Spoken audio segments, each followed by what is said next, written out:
So good morning sa inyo lahat. Kayo ba'y naghahanap ng isang resort dito lang sa Siruma, Camarines Sur? Halika, samahan nyo ako sa vlog na ito. Let's go!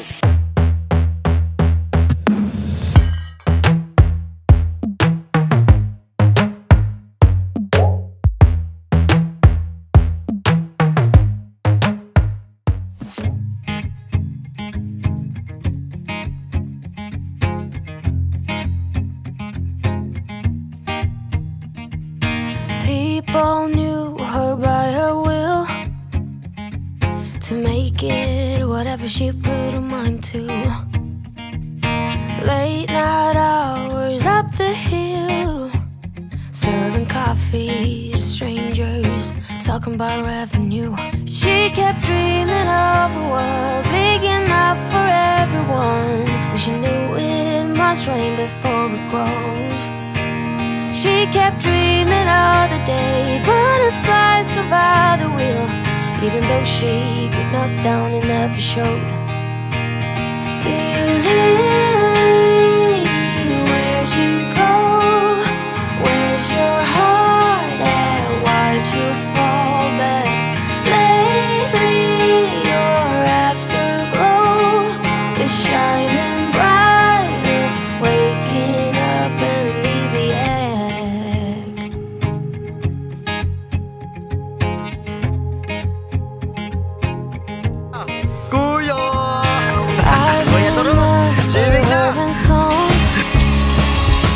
Decades old, but it doesn't matter. Stumble across some memories, try to recall before they shatter. She kept dreaming of a world big enough for everyone, but she knew it must rain before it grows. She kept dreaming of the day butterflies survive the wheel, even though she got knocked down and never showed. Dear Lily, where'd you go? Where's your heart? Alright guys, so good morning. So sabi ko nga sa inyo, nandito tayo ngayon sa Siruma, Camarines Sur, isa sa mga dinadayo ng mga turista tuwing pupunta sila dito sa Kabikulan dahil sa taglay na ganda ng kalikasan ng lugar nito.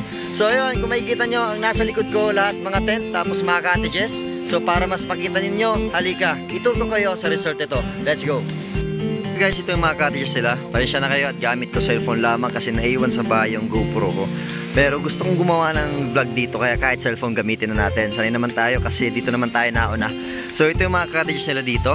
So halos meron yatang 10 cottages. Tapos in case may mga dala kayong tent, pwede rin dito maglatag. Kaso nga lang may bayad, diba? So ito yung karagatan dito sa Coco Beach Resort. So sa mga naghahanap ng resort, pwede rin kayo dito. Tapos yung CR ay nandoon, halos kumpleto na dito. Ayan o, napagad ng CR, lahat nakatiles na. So ito yung mga tent namin dito. At ito yung cottage namin sa gazebo number 1. Ayan, dito naman sa likod meron pa mga cottages. Ayan. So doon yung kabana. Alright. Ayan, mga kasama natin dito. Ayan o. Good morning, good morning. Ayan, mga kasama natin sa Bicol Oragon Eagles Club. So doon yung mga kabana na pwedeng i-rent. Siguro pagkakaalam ko nasa 6,500 yan, overnight na. So kung makikita napakaganda, pero malayo lang nga lang sa karagatan. Kung may mga bata kayong gustong lumangoy, talagang mahirapan kayo, talagang todo bantay kayo. So dito yung fresh buko is amounting 25 pesos. Doon yung mga entrance dito. Ayan o, dyan kayo magbabayad. Tapos doon ang parking area. Halos kasi yung mga 20 na sasakyan na pwede magpark dyan. Ito naman yung CR dito. Ayan. So punta natin yung kabana dito. Ayan, mga cottages dito. Napakaganda. Mapuno. Ayan yung entrance dito. Ayan o. Diyan kayo magbabayad. Tapos may tindahan rin sa labas. Pwede kayong bumili. 24 hours naman yan. So ito yung kabana dito. Check natin. Ayan. So hindi ko maharap ang camera kasi nga cellphone ang gamit natin. So ito yung kabana dito. Not sure kung kabana to. Hindi na ako nagtanong kasi tinatamad ako magtanong. So, pero kung makikita nyo, ito yung napakagandang kabana dito. Hindi ko lang alam kung air condition to. So, kompleto na. May mesa sa baba, may hugasan ng plato, may CR na din. Tapos ito, nasa taas, kwarto na yan. Dito yung daan sa gilid. So, ganda oh. No lifeguard on duty. Ganda dito. Tapos dito naman sa bandang kaliwa ko, ito yung parking area nila.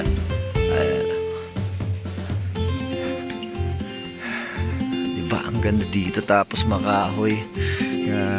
Presko yung ambience dito. So ito, ganda to pag gabi. Nagpalipad akong drone dito ng gabi.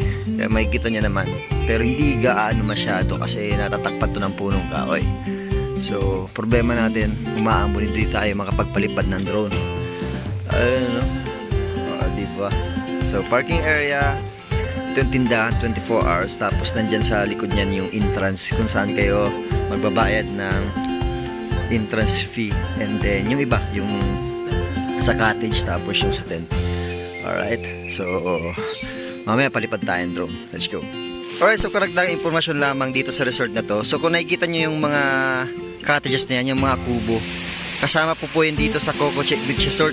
So, hindi lang pala ito, pati rin pala ito. So, ayun, no? Nagkakailang mga kubo dito na pwede nyo rin pag-stayan. Alright, kaso nga kubo lang siya, pero pwede na rin sa tropa tapos pamilya. Tapos magdala kayong tent para sulit. Pwede kayo mag-tent dito sa may pangpang ng karagatan. Alright,